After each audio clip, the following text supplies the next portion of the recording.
Hello friends, आज मैं आपके साथ एक क्लास 12 का जो टॉपिक स्टार्ट करने जा रहा हूँ उसका नाम पार्टनरशिप है। सबसे पहले हम फंडामेंटल से स्टार्ट करते हैं, बेसिक टॉपिक कि पार्टनरशिप के बेसिक जो कंसेप्ट्स हैं पहले मैं आपके साथ वो क्लियर करने जा रहा हूँ। सबसे पहले पार्टनरशिप है क्या? पार्टनरशिप से हम समझते क्या है, मीनिंग ऑफ पार्टनरशिप। पार्टनरशिप का मीनिंग क्या है? अगर हम मीनिंग की बात करें, मीनिंग ऑफ पार्टनरशिप,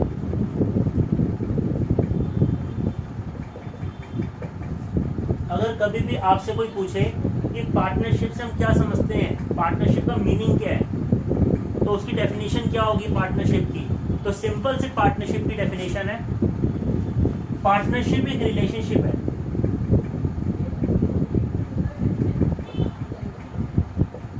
रिलेशनशिप होना बहुत जरूरी है। पार्टनरशिप एक रिलेशनशिप है दो या दो से ज्यादा लोगों के बीच में, टू और मोर पर्सन्स।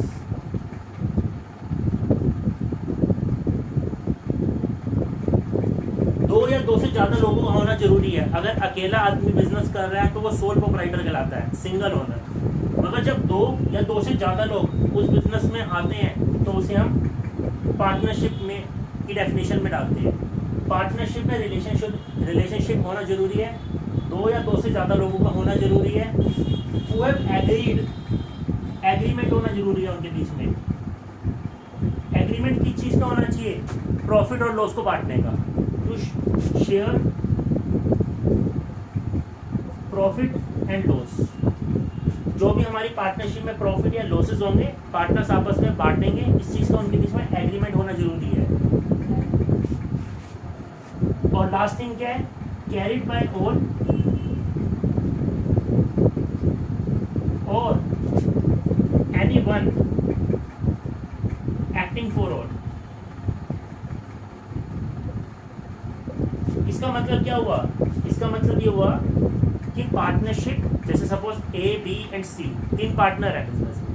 हो सकता है ए भी बिजनेस कर रहा है, ए भी उस पार्टनरशिप में काम करता है एक्टिवली, बी भी काम कर रहा है और सी भी काम कर रहा है। जब सारे पार्टनर बिजनेस में अपना इन्वॉल्वमेंट दिखाते हैं तो कहते हैं कैरिड बाय ऑल, यानी कि सारे के सारे एक्टिव पार्टनर्स हैं। और अगर मैं बात करूँ any one acting for all, इसका मतलब ये है कि ए बी सी तीन पार्टनर है। जो ए पार्टनर है वो तो बिजनेस में अपना काम कर रहा है और बी और सी घर में बैठे हुए अपना सिर्फ प्रॉफिट का हिस्सा लेते हैं। तो इसका मतलब B and C sleeping partner है और ए एक्टिवली बिजनेस में काम कर रहा है, ए एक्टिव पार्टनर है। ऐसा भी हो सकता है कि सभी पार्टनर्स बिजनेस में काम कर रहे हैं तो सभी एक्टिव कहलाएंगे, स्लीपिंग कोई नहीं होने का। और ऐसा भी हो सकता है कि एक पार्टनर बिजनेस में इन्वॉल्व कर रहा है और बाकी सबको प्रॉफिट का हिस्सा मिल रहा है घर बैठे बैठे। तो इसका मतलब बाकी जो पार्टनर जो घर बैठे बैठे हिस्सा ले रहे हैं वो स्लीपिंग पार्टनर है, प्रॉफिट उनको ही मिलेगा। एक्टिवली जो बिजनेस में एंगेज कर रहा है वो एक्टिव पार्टनर है। तो ये हमारी पार्टनरशिप की कंप्लीट डेफिनेशन है। पार्टनरशिप की डेफिनेशन में 4 पॉइंट होना बहुत जरूरी है। क्या डेफिनेशन हुई? Partnership is a relationship. Partnership में रिलेशनशिप होना जरूरी है बिटवीन टू और मोर पर्सन्स। दो और दो से ज्यादा आदमी होने चाहिए। अगर सिंगल आदमी काम करेगा तो सोल प्रोप्राइटर कहलाएगा, सिंगल ओनर कहलाएगा। सिंगल ओनर की बात नहीं हो रही यहाँ पर, दो या दो से ज्यादा लोगों का होना जरूरी है तभी पार्टनरशिप बनेगी। पार्टनर्स का होना जरूरी है। एग्रीमेंट किस चीज का होना चाहिए उनके बीच में? कि हम आपस में अपने प्रॉफिट और लॉसेस को बांटेंगे। ऐसा नहीं होना चाहिए प्रॉफिट तो बांट रहे लॉस बांट ही नहीं रहे। प्रॉफिट हो या लॉस हो शेयर करना पड़ेगा। कैरिड बाय ऑल और any one acting for all. Carried by all और any one acting for all का मतलब है कि या तो सभी पार्टनर बिजनेस में एक्टिवली काम कर रहे हैं या कोई एक पार्टनर एक्टिवली काम कर रहा है और बाकी स्लीपिंग है। ये भी हो सकता है, सभी पार्टनर्स भी काम कर सकते हैं एक्टिवली, या फिर एक पार्टनर को कह दिया कि आपको बिजनेस संभालना है, आप काम करिए, बाकी स्लीपिंग पार्टनर कराएंगे, प्रॉफिट सब में बढ़ेगा। तो ये हमारी पार्टनरशिप की कंप्लीट डेफिनेशन है। ये पार्टनरशिप एक रिलेशनशिप है जिसमें दो या दो से ज्यादा लोगों का होना जरूरी है। एग्रीमेंट की चीज का होना चाहिए, प्रॉफिट और लॉस को बांटने का एग्रीमेंट होना चाहिए। Carried by all, carried by all का मतलब है सभी लोग बिजनेस में अपना योगदान कर रहे हैं, या any one acting for all, या एक आदमी बिजनेस को संभाल रहे हैं और बाकी सब स्लीपिंग पार्टनर का रोल प्ले कर रहे हैं। तो ये हमारी as per Indian partnership act, partnership की जो डेफिनेशन ये ली गई है, ये इंडियन पार्टनरशिप एक्ट, हमारे भारत में एक एक्ट चल रहा है इंडियन पार्टनरशिप एक्ट 1932 वो इस डेफिनेशन को कहता है। इंडियन पार्टनरशिप एक्ट 1932 के अकॉर्डिंग ये पार्टनरशिप की डेफिनेशन है।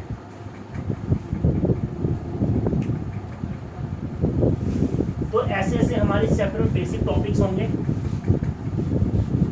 इस तरह से हमारे बेसिक टॉपिक्स होंगे इस चैप्टर में कि जिसमें डेफिनेशंस वगैरह होंगी।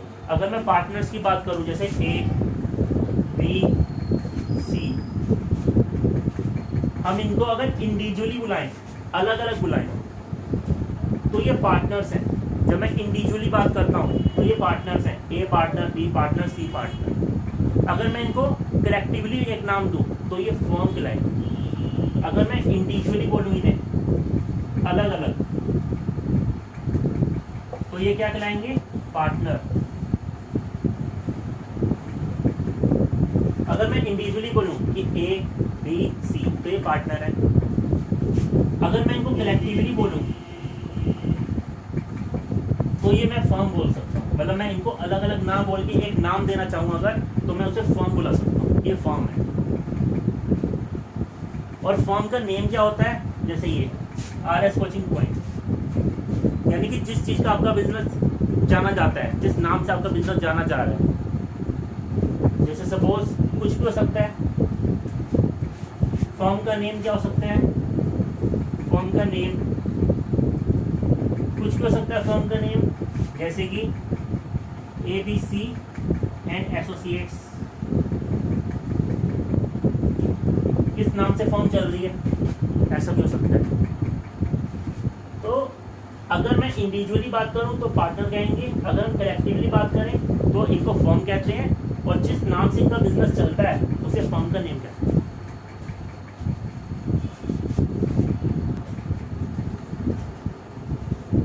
जब हम इनको इंडिविजुअली बुलाएंगे, अलग अलग बुलाएंगे, तो ये पार्टनर कहलाएंगे, पार्टनर ए, पार्टनर बी, पार्टनर सी।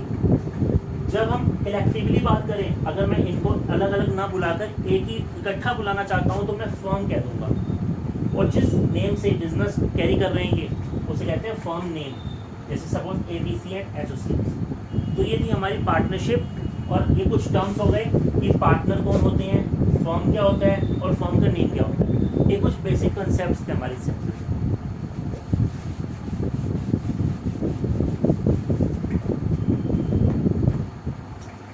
जो नेक्स्ट कंसेप्ट अब मैं आपके साथ स्टार्ट करने जा रहा हूँ, बहुत इंपॉर्टेंट कंसेप्ट है। कंसेप्ट नंबर फर्स्ट,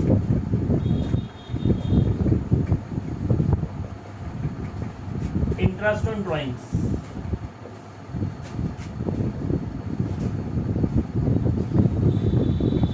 सबसे पहले मैं आपको ये बताना चाहता हूँ कि अकाउंटिंग के अंदर एक बेसिक प्रिंसिपल फॉलो होता है, एक रूल फॉलो होता है, जिसको कहते हैं separate entity concept. Separate entity concept क्या होता है? जिसके अंदर ये कहा गया है कि मैं और मेरा बिजनेस दोनों सेपरेट है। अगर मैं अपने बिजनेस में से पैसा निकालता हूँ तो मैंने एक तरह से बिजनेस से लोन लिया है, और अगर मैं अपने बिजनेस में पैसा डालता हूँ तो एक तरह से मैंने बिजनेस को लोन दिया है। मेरा बिजनेस है, मैं बिजनेस में पैसा डाल रहा हूँ, फिर भी मैंने लोन, ऐसा मैं दिखा रहा हूँ कि मैं बिजनेस में पैसा दे रहा हूँ तो मैंने लोन दिया है बिजनेस को। ऐसा क्यों? क्योंकि अकाउंट्स का प्रिंसिपल कहता है सेपरेट एंटिटी कंसेप्ट, ऐसा करने। अब हमारा जो टॉपिक है इंटरेस्ट, मतलब सिंपल वर्ड्स ये हुआ कि मेरा बिजनेस और मैं दोनों अलग हैं, क्योंकि सेपरेट एंटिटी कंसेप्ट ही तो कहता है बात। Interest on drawings. ड्राइंग्स का क्या मतलब होता है? ड्राइंग्स का मतलब ये होता है कि जब हम अपने बिजनेस से, यानी कि बिजनेस से जब बिजनेस का जो मालिक है, जिसे प्रोप्राइटर कहते हैं, जब अपने पर्सनल यूज़ के लिए, अपने प्राइवेट यूज़ के लिए पैसा विड्रॉ करता है बिजनेस में से। जब भी कोई बिजनेस का प्रोप्राइटर यानी बिजनेस का ओनर अपने बिजनेस में से अपने पर्सनल यूज़ के लिए, प्राइवेट यूज़ के लिए पैसे को विड्रॉ करता है तो उसे ड्राइंग्स कहते हैं। अब मैंने आपको बताया सेपरेट एंटिटी कंसेप्ट। मैं अपने बिजनेस से पैसा निकाल रहा हूँ, मैं अपने बिजनेस से पैसा निकाल रहा हूँ, इसका मतलब बिजनेस मुझे उधार दे रहा है लोन के रूप में, तो मुझे बदले में बिजनेस को क्या देना पड़ेगा? इंटरेस्ट देना पड़ेगा। तो अगर देखा जाए तो बिजनेस के पॉइंट ऑफ व्यू से इंटरेस्ट बिजनेस को मिला है तो बिजनेस के लिए तो इनकम हो गई। मगर पार्टनर के पॉइंट ऑफ व्यू से, अगर मैं बिजनेस में पार्टनर हूँ और मैंने बिजनेस को इंटरेस्ट दिया तो मेरे लिए खर्चा है। हमें बिजनेस के पॉइंट ऑफ व्यू से सोचना है कि हमने बिजनेस को दिया है तो बिजनेस के पॉइंट ऑफ व्यू से क्या हो गया कि उसकी इनकम हो गई। तो interest on drawing from the point of view of business it is a income from the point of view from business या firm it is an income. ये इनकम है। अगर मैं बिजनेस के पॉइंट ऑफ व्यू से बात करूं तो ये हमारी इनकम हो गई। अब ये जो इंटरेस्ट ऑन ड्राइंग है इसके कितने मेथड होते हैं निकालने के, मेथड सीखने हमें। इसके 6 मेथड होते हैं, 6 मेथड होते हैं इंटरेस्ट ऑन ड्राइंग को हम निकाल सकते हैं। 6 मेथड दिए गए हैं। पेपर में आपको ये नहीं बताया जाएगा कि इंटरेस्ट ऑन ड्राइंग किस पर्टिकुलर मेथड से निकालिए। आपको खुद से पहचानना है कि हम कौन सा मेथड लगाएंगे, हमें खुद पहचानना है, हमें बताया नहीं जाएगा। जैसे सबसे पहला मेथड सिंपल मेथड, ये हमारा फर्स्ट मेथड है। सिंपल मेथड से हम इंटरेस्ट ऑन ड्राइंग निकाल सकते हैं। Second method product method. Product method से भी हम इंटरेस्ट ऑन ड्राइंग को निकाल सकते हैं। ये सेकंड मेथड है हमारा। Third method monthly drawing method.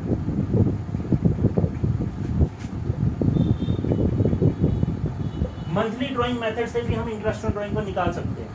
Fourth method quarterly drawing method. Quarterly drawing method से भी हम इंटरेस्ट को निकाल सकते हैं।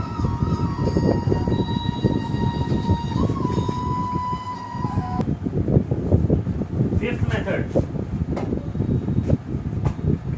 Average period method. Average period method से भी हम इसे निकाल सकते हैं। और लास्ट मेथड है sixth method flat rate method. Interest on drawing निकालने के 6 मेथड्स हैं। आप इनमें से किसी भी 6 मेथड से इंटरेस्ट ऑन ड्राइंग को कैलकुलेट कर सकते हो। जरूरी नहीं है कि आंसर सेम आएगा, आंसर डिफर आ सकता है अलग अलग मेथड के अकॉर्डिंग, डिफरेंट आंसर्स आ सकते हैं। मैंने आपको क्या बताया, मैं रिपीट कर देता हूँ। मैंने सिंपली अभी तक आपको ये बताया कि पार्टनरशिप एक रिलेशनशिप है जिसमें 2 या 2 से ज़्यादा लोग होते हैं, आपस में एग्रीमेंट करते हैं कि हम आपस में प्रॉफिट और लॉसेस को आपस में बांट लेंगे। हो सकता है सभी पार्टनर बिजनेस में अपना इन्वॉल्वमेंट कर रहे हो तो कैरिड बाय ऑल। हो सकता है सिंगल पार्टनर बिजनेस कर रहा है और बाकी सब as a sleeping partner business में है तो any one of them acting for. ये पार्टनरशिप की हमारी डेफिनेशन है as per Indian partnership act 1932 जो कहते हैं। अगर मैं पार्टनर्स को अलग अलग बोलूँ A B C अलग अलग बोलूँ तो पार्टनर्स इंडिविजुअली मतलब, और अगर मैं कलेक्टिवली बोलूँ तो फर्म है। और जिस फर्म के नेम से उनका बिजनेस चल रहा है, जैसे मैंने कहा ABC एंड एसोसिएट्स, तो उनकी फर्म का नेम है जिससे वो रिकॉग्नाइज हो रहे हैं। मैंने आपको बताया कि अकाउंट्स के अंदर एक हमारा कंसेप्ट फॉलो होता है, प्रिंसिपल होता है जिसे कहते हैं सेपरेट एंटिटी कंसेप्ट। मैं और मेरा बिजनेस बोथ आर डिफरेंट, दोनों अलग अलग हैं। मैं भी अलग हूँ, मेरा बिजनेस भी अलग है। अगर मैं अपने बिजनेस से पैसा निकालता हूँ एज अ ड्राइंग का मतलब होता है कि आप पर्सनल यूज़ के लिए पैसा निकाल रहे हो, प्राइवेट यूज़ के लिए पैसा निकाल रहे हो। अगर आप अपने बिजनेस से ड्राइंग कर रहे हो तो एज आपने अपने बिजनेस से पैसा विड्रॉ करा है ना, भले ही आप बिजनेस के मालिक हो, आप प्रोप्राइटर हो, फिर भी आपने ऐसा आप ये कंसीडर किया जाएगा कि आपने बिजनेस से लोन लिया, तो आपको बदले में क्या देना पड़ेगा, बिजनेस को इंटरेस्ट देना पड़ेगा। तो बिजनेस के पॉइंट ऑफ व्यू से इसलिए इनकम। इंटरेस्ट ऑन ड्राइंग निकालते कैसे हैं, इसके 6 मेथड बनाए गए हैं निकालने के।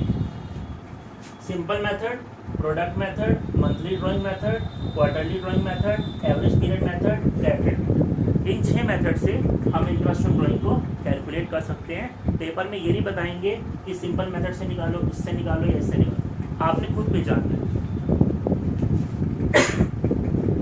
खुद पहचानना है आपने कि कौन सा मेथड से, यानी कि क्वेश्चन में हमें हिंट, मतलब मैं आपको हिंट बताऊंगा कि इस पर्टिकुलर, अगर ये हिंट लग रहा है तो आपका ये वाला मेथड लगेगा। ठीक हो गया।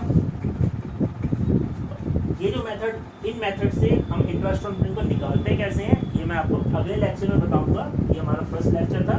लेक्चर नंबर 2 में आपको बताया जाएगा कि इंटरेस्ट ऑन ड्राइंग को कैलकुलेट कैसे करते हैं।